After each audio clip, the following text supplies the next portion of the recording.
사무엘상 16장 6절에서 7절, 11절에서 13절입니다. 그들이 오매 사무엘이 엘리압을 보고 마음에 이르기를 여호와의 기름 부으실 자가 과연 주님 앞에 있도다 하였더니 여호와께서 사무엘에게 이르시되 그의 용모와 키를 보지 말라. 내가 이미 그를 보았노라. 내가 보는 것은 사람과 같지 아니하니 사람은 애물을 보거니와 나 여호와는 중심을 보시느니라 하시더라. 또 사무엘이 이새에게 이르되 내 아들들이 다 여기 있느냐?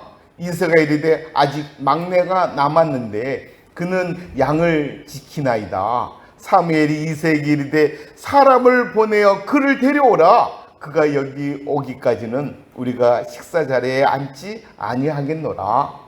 이에 사람을 보내어 그를 데려오매 그의 빛이 붉고 눈이 빼어나고 얼굴이 아름답더라. 여호와께서 이르시되 이가 그니 일어나 기름을 부으라 하시는지라. 사무엘이 기름 뿔병을 가져다가 그의 형제 중에서 그에게 부었더니 이날 이후로 다윗이 여호와의 영에게 크게 감동되니라. 사무엘이 떠나서 라마로 가니라. 아멘. 오늘의 말씀의 제목은 하나님 중심입니다. 할렐루야. 아멘. 하나님, 사랑합니다. 예수님, 은혜입니다. 성령님. 소통입니다. 아멘. 오늘 우리 하나님께 선포합니다. 나는 중심이에요. 시작. 나는 중심이에요.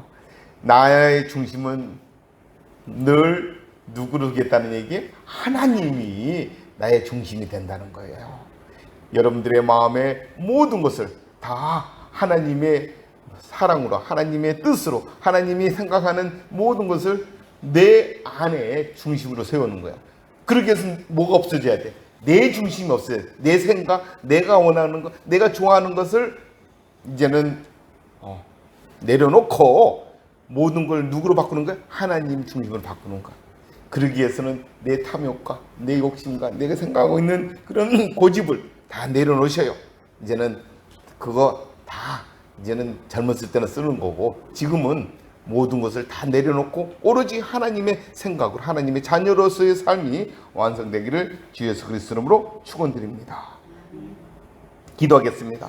사랑과 은혜가 풍성하신 하나님 아버지, 거룩하고 복된 성의를 허락하셔서 세상에서 지치고 상한 심령들을 주님 전에 불러주셔서 감사합니다. 지난 한 주간도 주님의 은혜로 살았음에도 문득 세상의 기준에 흔들리고 낙심했던 저희들의 연약함을 고백합니다. 이 시간 세상의 무거운 짐과 염려를 모두 십자가 앞에 내려놓게 하옵소서. 우리의 영안을 열어 주시오. 세상이 보는 기준이 아닌 하나님이 바라보시는 영적인 눈을 갖게 하옵소서.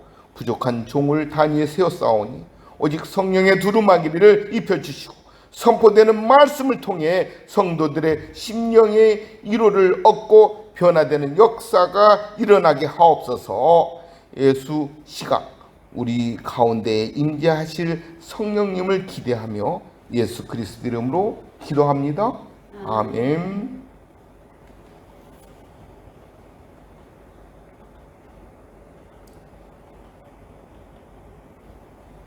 오늘 본문에 등장하는 사무엘 선지자를 우리는 기억해야 돼요.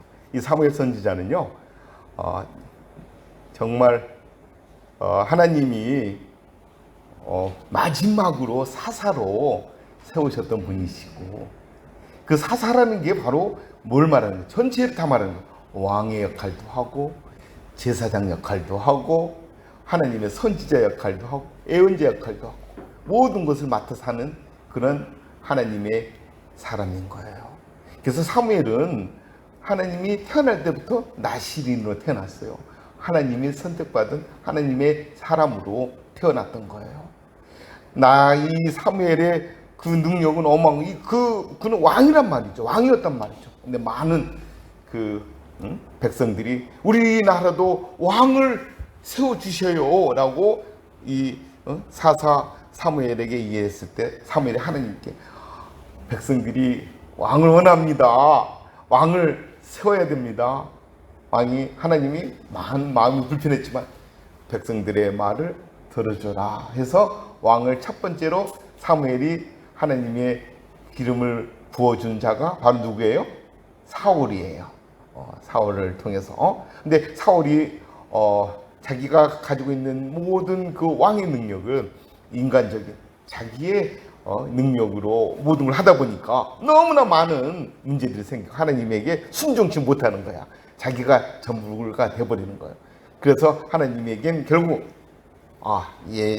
왕으로서의 연속성을 갖지 못할 그런 인물임을 알고 그 다음에 왕을 이제는 사무엘에게 뽑으라고 다시 지시를 내려주는 거예요. 그 사무엘의 그 역할은 사울이 왕이었으면 사무엘이 무슨 역할이었어요? 제사장의 역할이야. 하나님께 제사 지내고 하나님의 말씀을 듣고 하나님의 말씀을 전해주는 예언자 역할도 같이 하고 있었던 거예요. 선지자로서의 역할도. 따라서 이 다음에 연결된 게 누가 연결되는 거야? 바로 다윗으로 연결되는 거야. 다윗이 하나님의 그 기름 부은 두 번째의 기름 부은 자가 되는 거예요. 그 당시에 사무엘은요 최고의 영적 지도자였고 하나님의 음성을 듣는 선지자였던 거예요. 그가 어디를 가든 모든 사람도 그에게 머리 숙이고 왕도 그 앞에 머리 숙이는 그러한 선지자였단 말이죠. 사무엘의 능력은 어마어마한 거예요. 그 능력을 하나님이 주심에 사무엘은 늘 겸손하고 하나님의 지시대로 하나님 말씀을 그대로 전달하는 그런 선지자였던 거예요. 그런데 그런 위대한 선지자조차도 새로운 왕을 위해서 이새의 집에 갔을 때 첫째 아들 엘리압을 보고서 단번에 마음이 뺏겨버리는 거야. 야, 어떻게 생겨도 저렇게 잘생겼냐. 아니, 어떻게 품위가 있어 보이냐. 왕의 딱 옷만 입히면 이제 막 그대로 왕이야. 그 모습을 보고서 야, 참 키도 크고 용모가 수려하고 왕의 제목처럼 딱 보인 거예요. 야, 이자구나. 그러면서 사무엘은 속으로 외쳤어요. 과연 여호와의 그 기름 부으실 자가 여기 있도다 하면서 그때 하나님께서 사무엘의 생각을 단칼에 거절하면서 성경 역사상 가장 위대한 선언 중 하나를 본문 7절에서 하고 있거든요. 우리의 중심을 보시는 하나님을 우리는 이 말씀을 통해서 우리가 알 수 있거든요.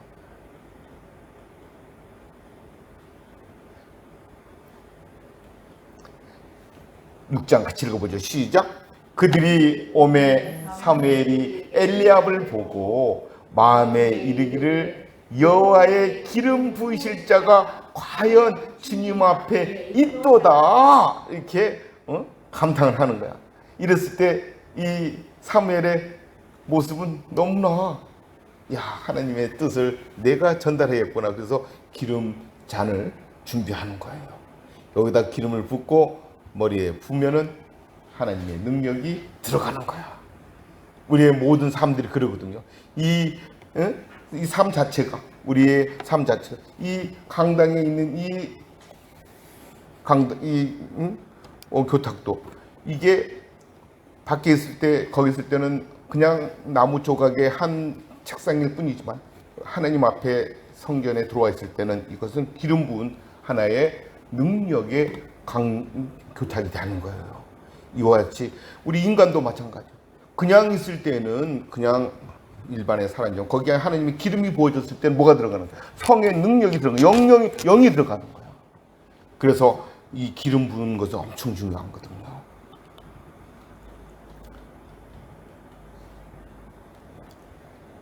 이렇게 쭉 이세의 아들을 세워놓고서 이제 한 명씩 한 명씩 다 보는 거야. 근데 첫 번째 아들이 누구야? 엘리압이야.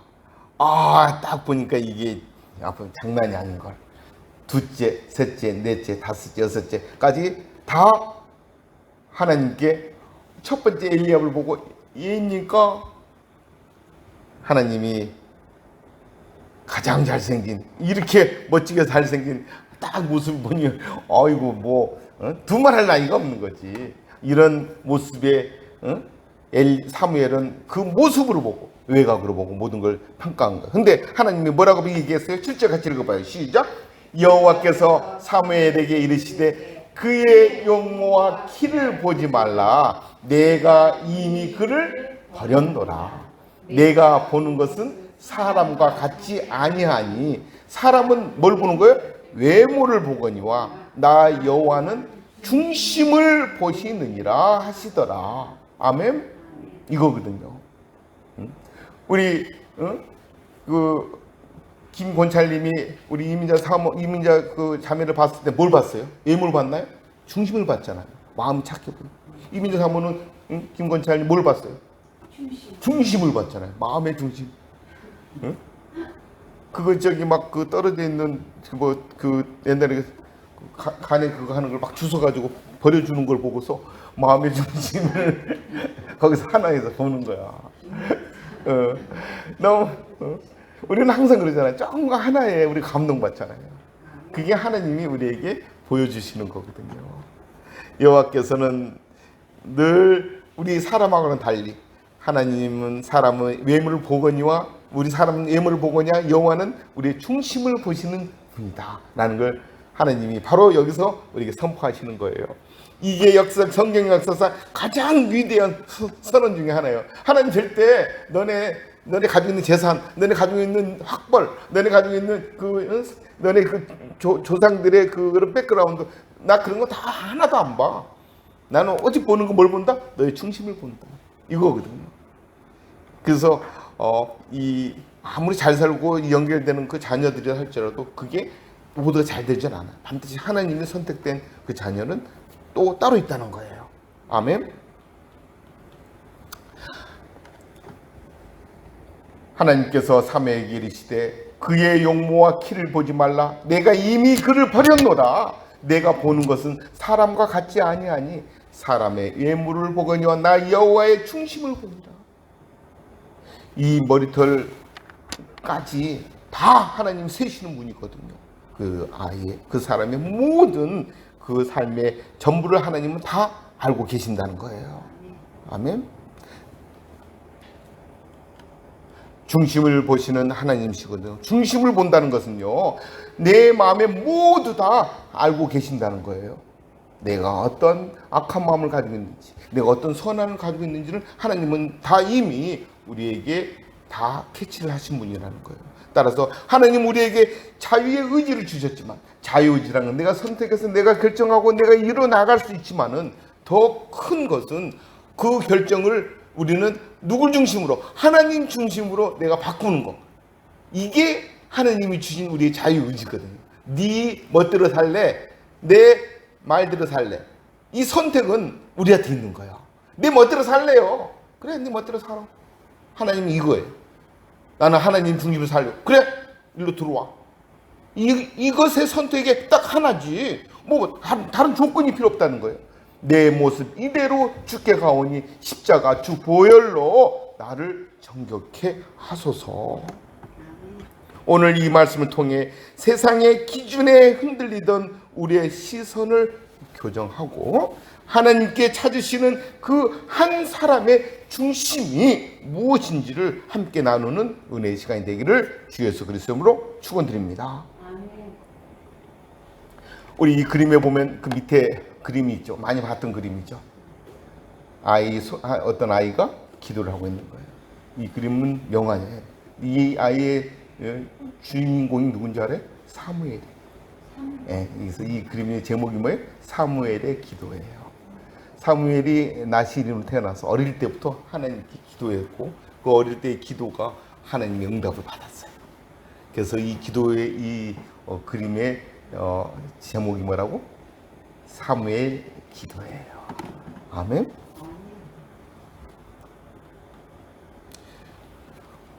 사랑하는 성도 여러분, 오늘 우리는 참으로 따뜻하면서도 우리의 심령을 찌르는 하나님의 말씀 앞에 섰습니다. 우리가 사는 이 세상은요, 끊임없이 우리를 저울 위에 올려놓고서 재고 있는 거예요. 그리고 그 재는 것을 떠나서 또 옆에 사람하고 비교하고 평가하고 그 사람을 어떻게 높이 만들어 내 자신을 어떻게 높이 만들어 볼까 그런 상황에 늘 착각 속에 빠져 산다는 거예요. 당신의 학벌이 무엇입니까? 당신의 연봉이 얼마예요? 당신의 어떤 아파트에 사나요? 어떤 차를 끌고 다니나요? 자녀들은 어떠하나요? 이게 우리의 질문이 되고 사람을 평가하는 기준이 되어버렸단 말이에요. 우리는 외모에 그 사람의 가치를 매기는 이러한 삶 속에 늘 익숙해 있는 거예요. 그게 또한 내 자존심을 늘 세우고 자존심을 건드는 것에 대해서 욱하고, 이러한 삶 속에서 우리 교회 안에서조차도 많은 사람들이 서로 자기의 이러한 세상의 기준에 빠져서 평가하는 그런 삶으로 우리가 살고 있단 말이에요. 이제는 하나님을 믿고 하나님의 자녀가 됐으면요, 하나님이 중심으로 모든 게 바뀌어야 되는데 자꾸 세상께 내 눈에 들어오는 거예요. 이제는 이거 벗어나야 돼요. 아멘? 아멘. 사민이 할 수 있어요? 아멘. 네. 자꾸 누구 비교하면 안 돼요. 하나님이 중심이 돼야 돼. 누구는 뭐 해줬는데, 누구도 남인 끓여주고 뭐 했다는데 왜 안 끓여주고 안 해주고 그러냐고. 그러면은 네. 이제는 모든 건 누가 해야 돼? 하나님이 해야지. 내가 하면 되는 거고. 왜 안 하냐고. 그러면은 하나님의 중심에 모든 세상 것을 기준 삼지 말고 이제는 하나님의 기준으로 우리가 살길 되기를 예수 그리스도로 축원드립니다. 사무엘이 엘리압을 비롯해 이새의 아들 7명을 차례대로 만났지만 하나님의 대답은 한결같이 뭐였어요? No! 아니에요. 당황한 사무엘이 아버지 이새에게 묻는 거예요. 내 아들이 다 여기 있느냐? 다 여기 있느냐?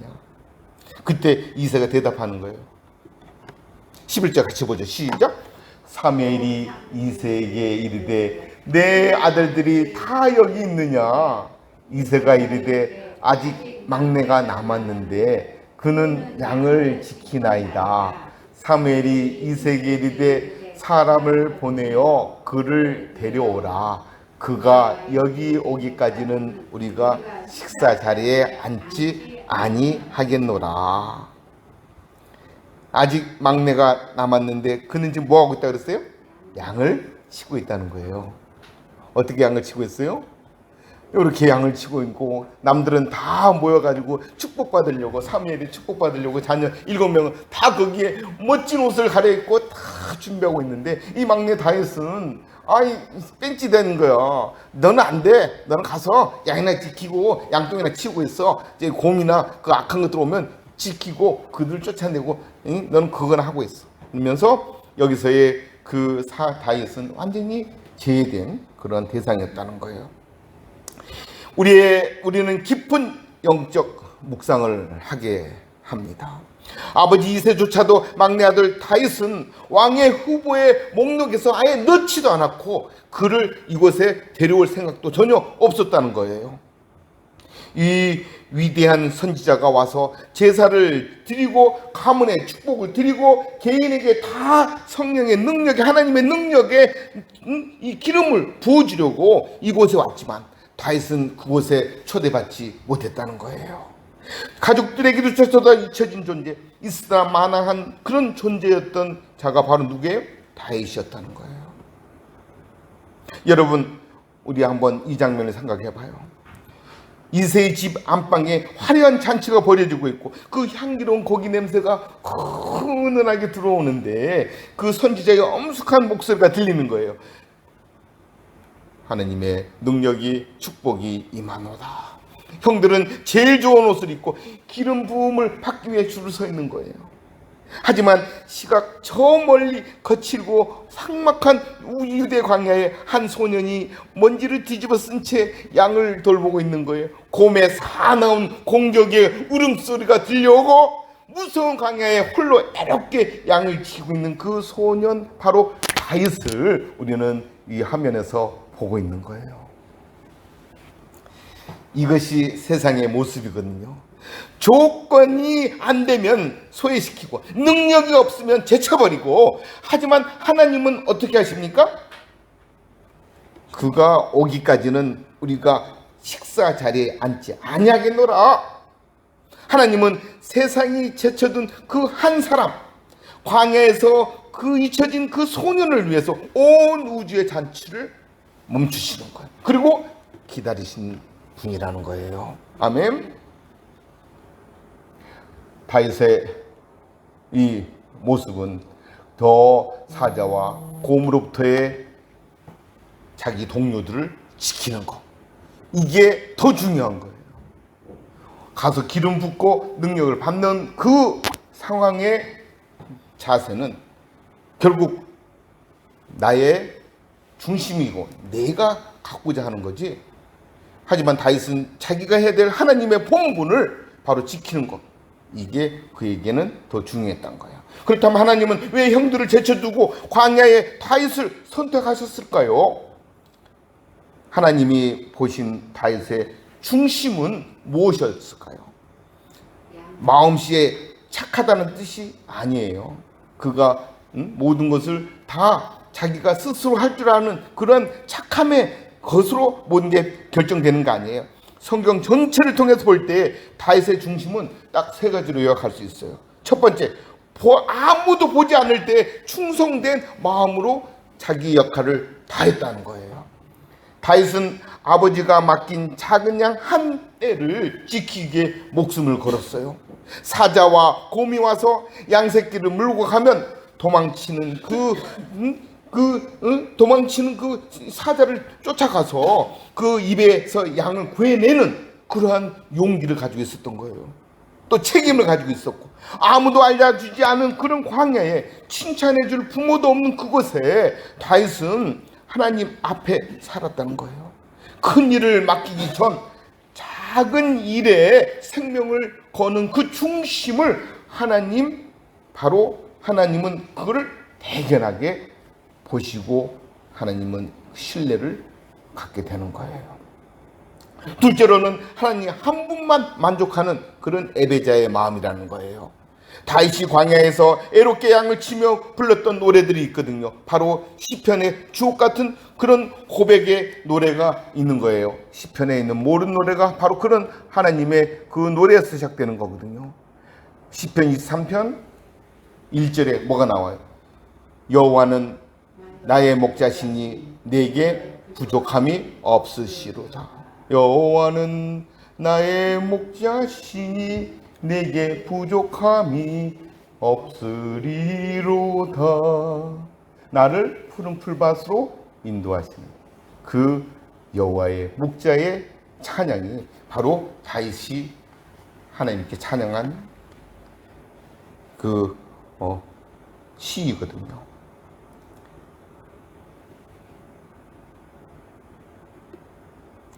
형들이 왕이 되기 위해 외모를 갖고 권력의 줄을 잡으려 할 때 다윗은 거친 광야에서 하나님을 찬양하며 영적 깊이를 더해가고 있었던 거예요.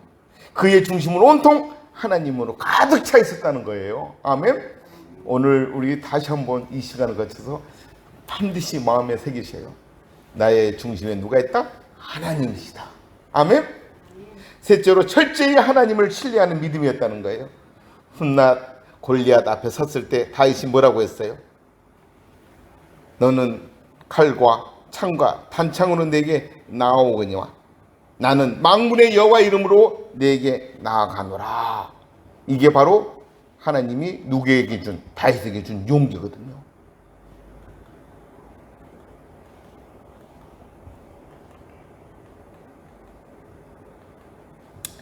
다윗에게는 늘 강하게 모든 것을 하나님 지키게 해줬고, 약한 자를 강하게, 가난한 자를 부하게 하는 게 하나님의 뜻이라는 걸 반드시 알아두셔요.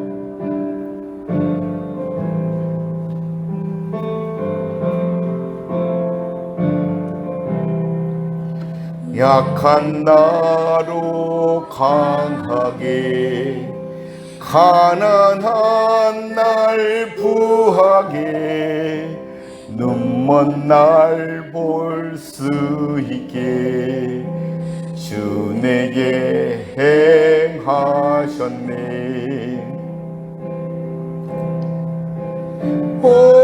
호산나 호산나 죽임 당한 어린 양 호산나 호산나 예수 다시 사셨네.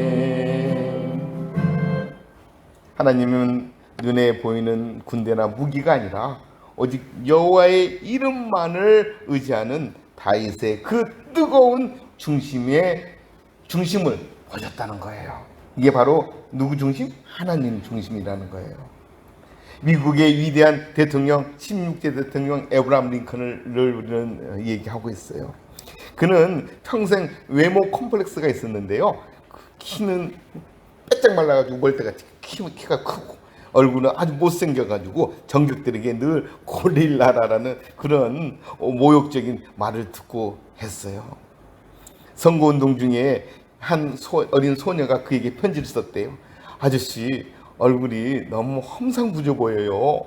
수염을 기르면 좀 더 부드러워 보일 수 있을 것 같아요. 그래서 링컨은 이 작은 조언을 받아들여서 수염을 그때부터 기르기 시작했대요. 그랬더니 아예 사람들이 봤을 때 진짜 부드러워 보이는 거야.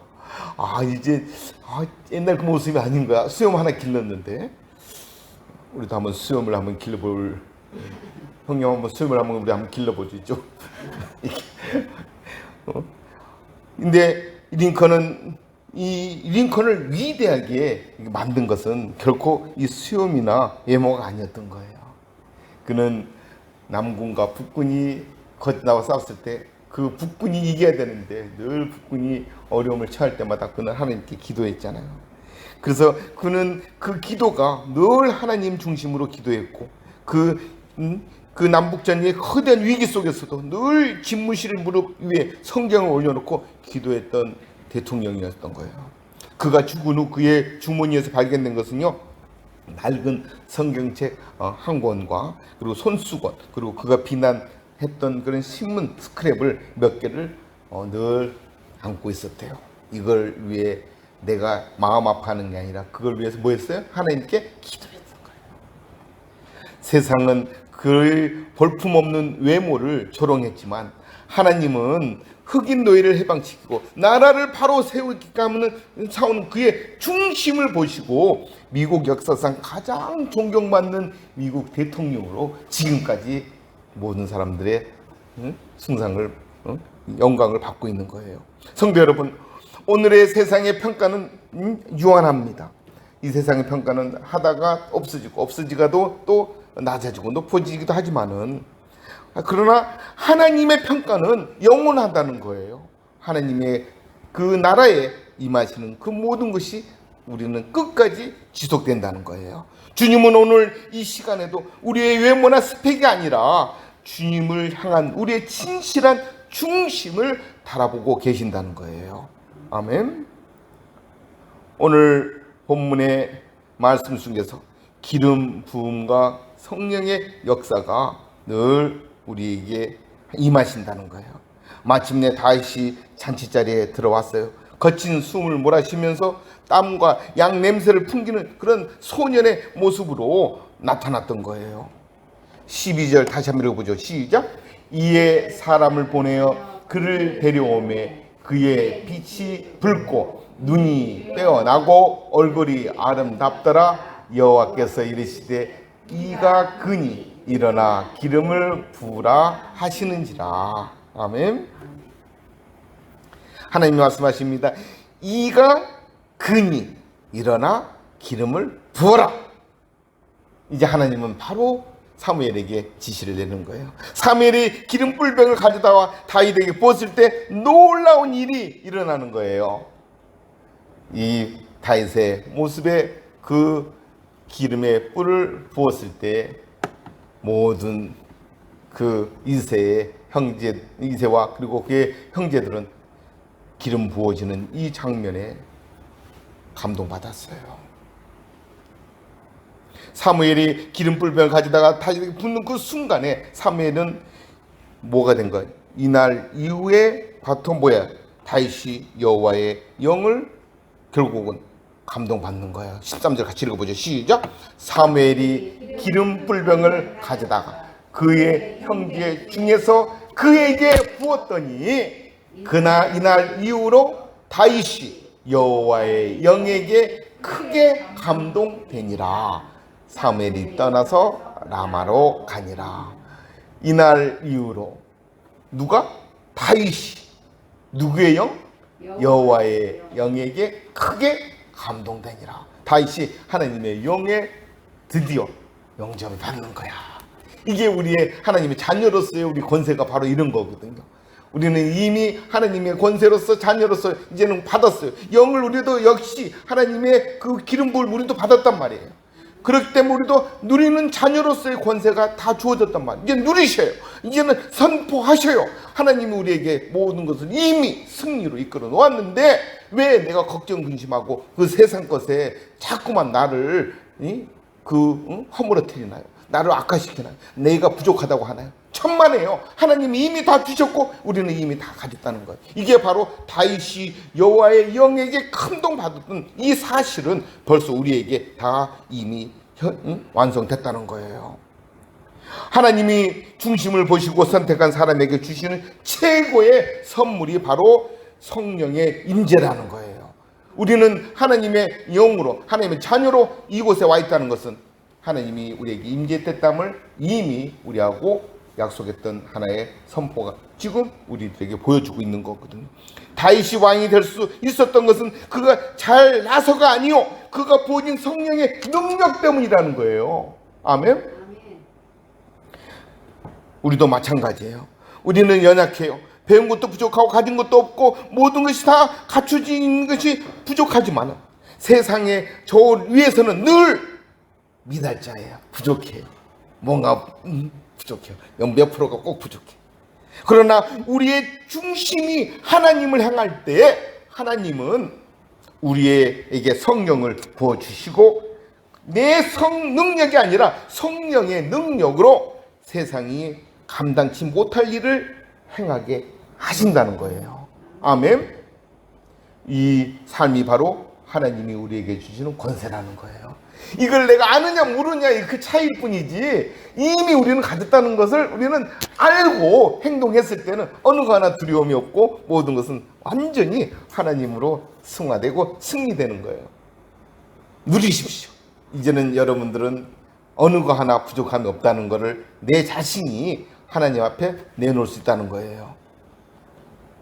다윗이 여호와의 영에게 크게 감동되니라. 얼마나 이 다윗의 눈에서는 눈물이 큰 방이라도 떨어질 것 같은 그러한 그 감동에 젖어 있는 거예요. 사무엘이 하나님의 영을 인지시키는 거예요. 이게 우리에게 있다는 거예요. 우리는 이미 들어와 있다는 거예요. 이걸 내가 자신 있게 누릴 수 있어야 되는 거예요. 아멘. 세상은 우리의 광야에서 빚어지는 모든 이 다윗에게 들어갔던 그 고난과 어려움은 다 뭘로 말하냐? 하나님의 보상으로 끝나는 거, 하나님의 영광으로 우리에게 주어지는 거예요. 이게 바로 기름 부은 자의 영광이라는 거예요. 아멘.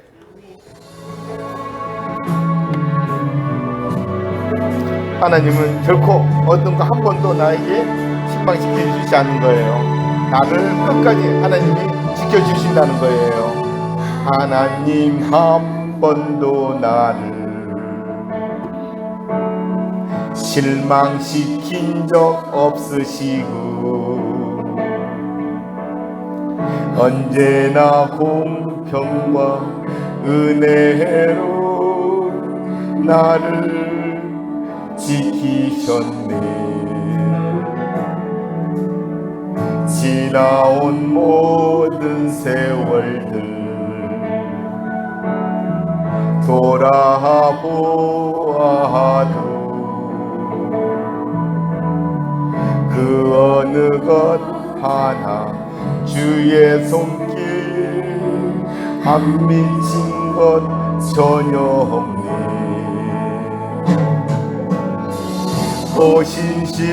오신실하신 주,